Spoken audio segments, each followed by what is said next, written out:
వెళ్ళము ఎప్పటికీ. మనం ఎప్పుడు దేవునితో సహవాసం అనేది మన జీవితానికి చాలా అవసరం అండి.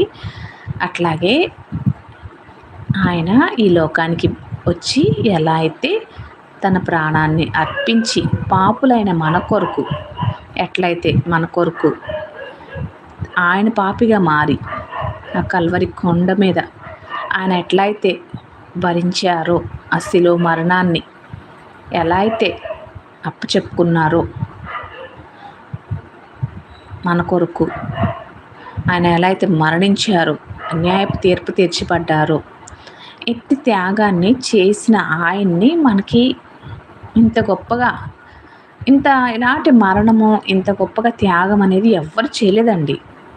అది చూసుకున్నట్లయితే ఎవరైనా సరే దేవుడు పాపుల కొరకు వచ్చి ప్రాణం పెట్టడం ఎవరైనా చూసారండి మీరు ఎవరైనా? ఒక పాపి కొరకు ఎవరైనా సరే ఒక మనిషి వచ్చి సొంత తల్లిదండ్రులైనా ప్రాణం పెడతారా అండి? పెట్టరు కదా. కానీ యేసుక్రీస్తు ప్రభువారు మన కొరకు ఈ భూలోకానికి వచ్చి ఆయనే మన కొరకు ప్రాణం పెట్టారండి. మనకున్న శిక్షని మనకున్న ఆ నరకాన్ని అది తొలగించారు, పాపాన్ని కొట్టివేశారు.